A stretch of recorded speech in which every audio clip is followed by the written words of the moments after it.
అందులో పెరిగాడు. కానీ యోహాను ఎవరో తెలియదు. యేసుక్రీస్తు వారు ఎవరైతే యోహానుకి అర్థం కాదు. నేను దేవుడే చెప్పాడు, ఆయన కుమారుడని చెప్పాడు, నేను క్రీస్తుని మెస్సయ్యని చెప్పాడు, నేను రాజుని చెప్పాడు. శిలువ వేసేసాడు. ఈ రాజుని శిలువ వేస్తారా? ఆయన శిలువ వేసేయండి, తప్ప పరపాన్ని వదిలిపెట్టారు. నీవెవరివి? ఎందుకంటే ప్రవచనాలను నమ్మేవాళ్ళు ఇజ్రాయేలు, ప్రవచనాలను నమ్మేవాళ్ళు. కానీ ప్రవచన కర్త, ప్రవచన మూలం, ప్రవచించిన మెస్సయ్య వాళ్ళు నమ్మాల. యూదులు ధర్మశాస్త్రాన్ని, వాగ్దానాలని, ప్రవచనాన్ని నమ్మి వాటి మీద బ్రతుకుతారు వాళ్ళు. నీవెవరివి అని అంటే చూడండి, నీవెవడమని యూదులు ఎవరు పంపించారు? యాజకులను, యాజకులను మందిరంలో పరిచయం చేసేవాడు బాగులాగా. లేవీయులంటే కింద మందిర పనులు చేసేవారు లేవీయులు. మందిర మత సంబంధమైన వారిని పంపించారు. ఆయన ఎవరో కనుక్కురా, మేము మెస్సయ్య కోసం ఎదురు చూస్తున్నాం, మేము ఏరియా కోసం ఎదురు చూస్తున్నాం, ఆ ప్రవచనాల్లో చెప్పిన ఆయనేనా ఈయన అని చెప్పి లేవీయులను యాజకులను పంపించారు. ఒక మాట సహాయం చేయలేదు తల్లి, నీవు ఏలియావా? మలాకి గ్రంథం 4:5 చదువు. మలాకి గ్రంథం 4:5. ఆయన తన స్వకీయులకు వచ్చిన వారు ఆయన అంగీకరించలేదు. చదువు. మలాకి 4:5.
చూడలేదు, నాకు వద్దంటాను. అట్లా కాదు, నువ్వు నన్ను చూసే దగ్గర ఒక ప్రవక్తను నాలాంటి ప్రవక్తని మధ్య పంపిస్తాను. నా రూపం ఇచ్చి, నా మాట ఇచ్చి, అతని మాట మీరు ఇవ్వాలి. ఆ ప్రవక్త యేసుక్రీస్తుగా ఆ ప్రవక్తవా? ఇలాంటి ప్రవచనాలు, యూదులు ప్రవచనాలు అనుకుంటారు, ప్రవచనాలు ఎత్తి మాట్లాడుతూ ఉంటారు. నువ్వు ఆ మలాకి చెప్పిన ఏలియావా లేదా ఈ మోషే చెప్పిన ఆ ప్రవక్తవా నువ్వు అంటే, నేను ఆ మలాకి చెప్పిన ఏలియాని కాదు, నేను ఆ ప్రవక్తని కాదు, మరి దేవుడు చెప్పినటువంటి వస్తాడు మమ్మల్ని రాజుగా చేస్తాడు అన్న రాజైన మెస్సయ్య కూడా కాదు.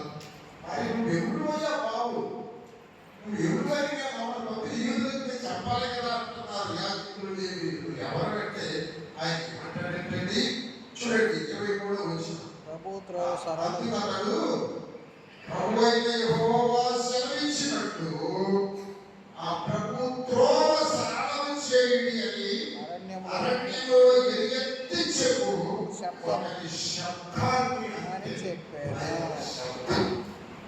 దేవుని మార్గం అదో ఆయన వస్తున్నాడని చెప్పి ఒక శబ్దం శబ్దం కంటే శబ్దం లాగానే మాయమైపోయాడు ఆయన.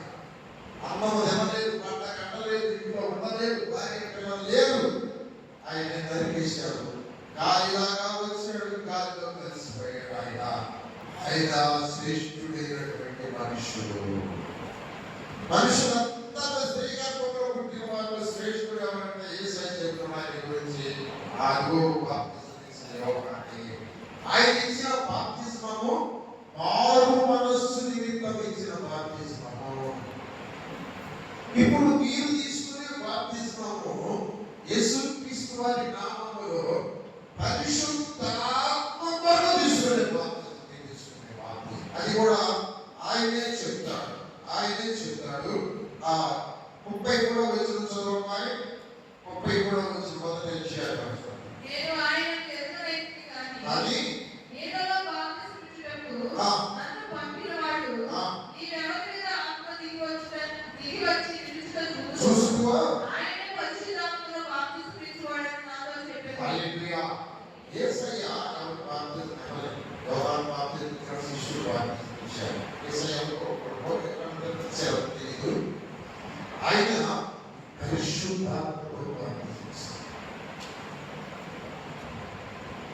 మీరు యెరూషలేము దాటి వెళ్ళవాలంటే మీరు ఎక్కడ ఉన్నారో అక్కడే నిలిచి ప్రార్థన చేయండి. పరిశుద్ధాత్మ మీ మీదకి దిగి వచ్చిన ప్రార్థన చేయండి. పరిశుద్ధాత్మ మీ మీదకి దిగి వస్తే మీరు శక్తి ఉంటారు, పూర్తిగా సంస్కరిస్తారు, భూలోకాన్ని తలకిందులు చేస్తారు. నేను బాప్తిసం పొందుతున్నానంటే నువ్వు ఆత్మలో బాప్తిసం పొందుతున్నానని గుర్తుపెట్టుకోవాలి. వీళ్ళు ఈ రీతిగా బాప్తిసం, ఆ బాప్తిసం కాదు, యోహాను ఇచ్చిన బాప్తిసం మారు మనస్సు నిమిత్తం బాప్తిసం. అందుకనే వాళ్ళు పరిసయ్యులు, శాస్త్రులు, సద్దుకయ్యులు, ధర్మశాస్త్ర ఉపదేశకుల దగ్గరికి వచ్చి అయ్యా మాకు బాప్తిసం ఏమంటే ఆయన అంటాడు, సర్వసంతానమా నాకు ముఖ్యంగా వస్తామని తప్పించుకోవడానికి మారు మనస్సు తగిన ఫలాలు ఫలించారా? ఎవరైనా మీకు బుద్ధి చెప్పాడా? ఇలా బ్రతకాలి, మాట్లాడేవాడు, చెప్పేవాడు, ఈ విధంగా సాగు చెప్పుకోకూడదు ఎవరు చెప్పలేదా బుద్ధి నీకు? పావు పుట్టిపోతారా? మారు మనస్సు లేని ఫలాన్ని మీకు బాప్తిసం కావాలా? చూడండి ఒకసారి మత్తయి సువార్త 3వ అధ్యాయం 7వ వచనంలో మాటలు ఉంటాయి. చదవగలవా? మత్తయి సువార్త 3వ అధ్యాయం 7వ వచనం. అనేకులు బాప్తిసం పొందవచ్చును చూసి రాబోవు క్రీస్తు తప్పించుకొనుటకు మీకు బుద్ధి చెప్పినవాడు ఎవరు? మారు మనస్సుకు తగిన ఫలమును ఫలించుడి. అక్కడ ఎవరైనా బుద్ధి చెప్పాడా? ప్రకారం ఆడవాళ్ళకి బుద్ధి చెప్పాడా? ఏ తీసుకోకూడదు బుద్ధి చెప్పాడా? బుద్ధి తెచ్చుకోవడానికి బుద్ధి చెప్పాడా? వాసు చేయడానికి బుద్ధి చెప్పాడా? బుద్ధి చెప్పిన ఎవరైనా బుద్ధి లేకపోతే అంటున్నారా? పాము పుట్టినవాళ్ళారా? మీరు మనుషులు పుట్టారా? పాము పుట్టారా? మాట్లాడుతున్నాడు. మహిళలు వచ్చాయి. ఆయన మనుషుల్లో వేగే మనిషి కాదు. సింహాల మధ్య, పురుగుల మధ్య, అరణ్యములో భయంకరమైన దూడల మధ్య వేగిన మనిషి. ఆయన భాష అడిగి భాష ఉన్నది. పాములు తెలుసు, చెట్లు తెలుసు, గొడ్డలు తెలుసు, నరకటం తెలుసు. ఆయనకి కింద చదువు ఇంకా చదువు. అబ్రహాము మాకు తండ్రి అని మీలో మీరు చెప్పుకొనసాగుతున్నారు. నమ్మకండి మా తండ్రి అబ్రహాము మా యేసుక్రీస్తు ప్రభువును రక్షిస్తాడే. ఇలా నమ్మకండి మీరు. దేవునికి రాడవలన అబ్రహామునకు పిల్లలు పుట్టింపలేరని మీతో చెప్పుచున్నారు. రాళ్ళు పుట్టాలి, మంచి బిడ్డను కనాలంటే రాళ్ళు అంటే ఇప్పుడే గొడ్డలి చెట్టు వేరున ముసుపడినది కనుక రాళ్ళు కొట్టకున్నాక చెట్ల వేరున కొట్టలు చెట్టు వేరంటే ఆయన భాషలో నీ మరణము నీ యొక్క కాల అంశం దగ్గర ఉంటుంది, నరికి అవతల పడేస్తాను జీవితాన్ని ఫినిష్ అయిపోతుంది. అది చెట్టు మొదట్లో గొడ్డలో ఉన్నది. ఇప్పుడే గొడ్డలి చెట్ల వేరున ముసుపడినది కనుక మంచి ఫలము ఫలింపని ప్రతి చెట్టును నరకబడి అగ్నిలో వేయబడును. చెట్టు అగ్ని నరకం చెట్టు కాదు. ఆయన అర్థం ఏంటంటే మనుషులు నువ్వు మంచి ఫలాలు, శరీర ఫలాలు కాదు. దేశం, కపటం, అసూయ, కోపం, పగ,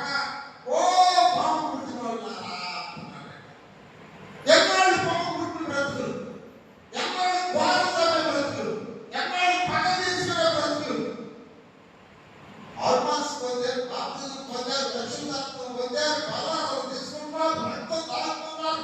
మీ బ్రతుకులు మారవా? ఇదిగో చాటాకి చేతిలో ఉన్నది, కరిగి మొత్తం చెరిగి పైకి రాని గుడ్డ అయితే మొత్తం తీసుకెళ్ళి పోయిన రైతుల్లో గింజలేదా మీ దగ్గర, ఒక్క పని కూడా లేదా మీ దగ్గర, ప్రేమ లేదా, సమాధానం లేదా, సత్తానం లేదా, సంతోషం లేదా, కలహం, దేశము ఎన్నాడు ఆ విధంగా భయంకరంగా చెబుతున్నాడు. కనుక ఆరు మనసు పొందేవా, దాని దగ్గర బలాలు పొందుతా. ఒక చెట్టు ఉందంటే మామిడి చెట్టు మామిడికాయలు కాసింది, అప్పాయలు కాసిందా? మామిడి చెట్టు అప్పాయలు కాసిందా? రాయకు. యాప చెట్టు అప్పాయలు కాసింది, మామిడి చెట్టు మామిడికాయలు కాసింది, సపోటా చెట్టు సపోటాకాయలు కాసింది, కాకరకాయలు కాసిందా? సపోటా చెట్టు. నువ్వు మామిడి చెట్టువా కాకరచెట్టువా? చదువుకోవాలెందుకు? దేశాలెందుకు? ఎవరికి పుట్టావు? నన్ను ఎందరినీ అంగీకరించే నామమున విశ్వాసం ఉంచేవారికి దేవుని పిల్లలు, దేవునికి పుట్టారు మీరు, దేవుని ఆత్మకు పుట్టారు, దేవుని వాక్యముని పాలు తాగారు మీరు. ఇంకా ఈ సైతాన్ లక్షణాలు ఏంటి, పాము లక్షణాలు ఏంటి? అదో ఏదైతే అమ్మమ్మ పాము పట్టింది, ఇదో ఆ పాముకు పుట్టినోళ్ళుగా బ్రతుకుతారు. ఇంకా యేసు పుట్టలేదా? యేసు వాక్యాన్ని పుట్టలేదా? యేసు పాలు వాక్యమే పాలు తాగలేదా? నూతనంగా జన్మించిన బిడ్డగా ఉన్నారు. ఒకసారి పేతురు పత్రికలోకి రావాలని మనం చేసుకున్నాం. మొదటి పేతురు పత్రిక 1:23 సహాయం చేయగలగాలి. మీరు క్షయ బీజం నుండి కాక శాశ్వతమైన జీవము గల దేవుని వాక్య మూలముగా అక్షయ బీజం నుండి గుర్తింపబడిన వారైన ఎడల నిష్కపటమైన సహోదర ప్రేమ కలుగునట్టు మీరు సత్యమునకు విధేయులగుట వలన మీ మనస్సులను పవిత్రపరచుకొనిన వారై ఒకరినొకడు హృదయపూర్వకముగా నిప్పుటలుగాను ప్రేమించుడి. ఇది మీరు పుడితే, వాక్యానికి పుడితే, యేసయ్యను నమ్మి పుడితే, దైవ రక్తములో బాప్తిజం పొంది, బాప్తిజం పొంది, వాక్యం విని, వాక్యం హృదయంలోకి వెళ్ళి, వాక్యం ఫలిస్తే, అమ్మా నాన్నలు పుట్టిన రక్తం, అమ్మా నాన్నల లక్షణాలు, అమ్మా నాన్నల శాపాలు ఇంకా మీలో ఉండకూడదు. క్షయ బీజం లక్షణాలు, అక్షయ బీజం నుంచి పుట్టినవారైన ఎడల చదువు. అక్షయ బీజం నుండి క్షయబీజునికి నాకు శాశ్వతము దేవుని జీవముగల దేవుని వాక్యములుగా అక్షయ బీజం నుండి పుట్టింపబడిన వారు కనుక దేవుని వాక్యమే బీజం. ఆ బీజము మీలో ఉంటే ఆ వాక్యం మీరు ఫలిస్తారు. ఆ ప్రేమ, ఆ త్యాగం, ఆ ఓర్పు, తండ్రి స్తోత్రం. ఆ లక్షణాలు మీ పట్ల మనకెక్కడ వాక్యం మీలో ఆ లక్షణాలు లేవు, ఆ పిండిలు లేవు, ఆ పూర్ణ లేదు. మీరు క్షయబీజానికే పుట్టిన లక్షణాలు ఇంకా ఉన్నాయి. వాక్యమనే అక్షయ బీజానికి పుట్టినేనా చదవాలి. నిష్కపటమైన సహోదర ప్రేమ కలుగునట్టు ఆ ప్రేమ కలగాలి అంటే మీరు సత్యమునకు విధేయులగుట చేత ఏంటి కావాలి? సత్యమునకు విధేయులు ఏంటి సత్యం? నీ వాక్యమే సత్యం. వాక్యాన్ని ఏమంటున్నారా? ఎన్ని సంవత్సరాలు ఎంతమంది సార్లు చెప్పారు. ఒక్కడేమంటే ఒక్కటైనా కూడదు. ఈ బుర్రలో పడలేక, ఈ హృదయంలోకి రాలేక, కనీసం ఆ వాక్యం పని చేయలేక అన్ని గురికి కొట్టబడి సైతానికులో వస్తుంది. దేశ అప్పుట అసూయ పగలు నిందారోపణలు నేరారోపణలు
కావాలి, నీ ఆత్మ బ్రతకాలి, నువ్వు దేవుని పోలికలో కావాలి, నువ్వు మారాలి, అప్పుడు నిన్ను తీసుకుంటాడు.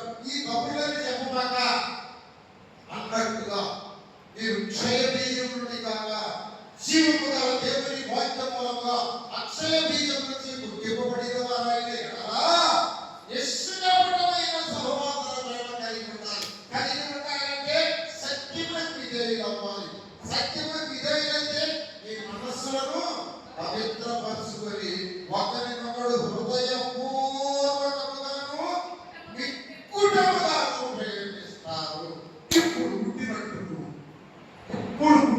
నువ్వు ఈ లక్షణాలని పుట్టినట్టు లేకపోతే నీకు హార్మోన్స్ లేవు, హార్మోన్స్ లేవు, బలాలు లేవు, హార్మోన్స్ లేకపోతే బాప్తిజం పనిచేయదు. పనిచేయకపోగా దేవుడు నిందించబడతాడు. బాబోయ్, దేవుడు నిందించబడతాడు.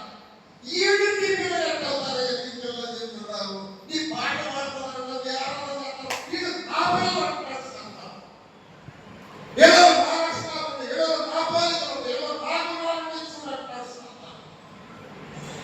కనుక మీరు గుడితే ఈ లక్షణాలు ఉన్నాయి. ఈ లక్షణాలు లేకపోతే మీరు సర్వసంతానమే అంటాడు యోహాను. ఒకే టైం అయిపోతుంది. నేను 2 మాటలు చెప్పి ముగిస్తాను.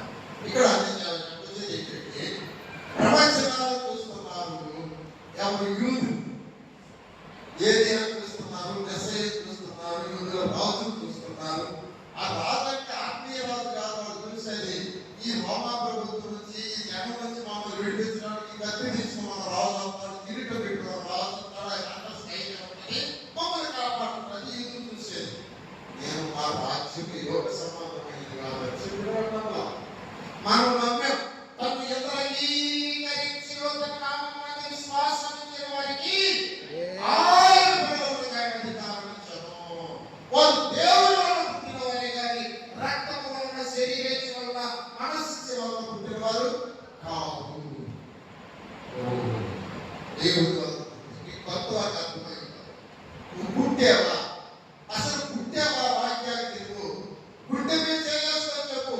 బాప్తిజం అనమాక, ఆత్మస్మరణ అనమాక, దేవుని పెట్టినారు అనమాక, నోటి మీద కొడతారు. దేవుని పెట్టినారంటే నోటి మీద కొడతారు. ఏమవుతుంది నీ నోట్లో నుంచి? ఏం మాట్లాడుతున్నావు? ఏంటి నీ బ్రతుకు? ఏంటి నీ విధానం అంటాడు దేవుడు. నిష్కపటమైన సహోదర ప్రేమ, నిక్కుటమైన ప్రేమ, వాక్యానికి లోబడాలి. రోజు తెలుస్తుండగా వాక్యంని మోడు మీద పట్టాలి. కఠిన మార్పులు కోరుకుంటున్నారా? పడుతున్నా వాక్యం, కట్టిస్తున్నా వాక్యం, విన్న వాక్యం మీ జీవితంలో పనిచేస్తుందా? అది పరిశుద్ధాత్మ దేవుడు నీతో మాట్లాడేది. అలా నువ్వు జన్మిస్తే ఇదిగో 2వ అధ్యాయం 1వ వచనం చదువు. ఈ లక్షణాలు 9వ చదువు. ప్రభు దయాన్ని రుచి చూసి ఉన్నాయి కదా.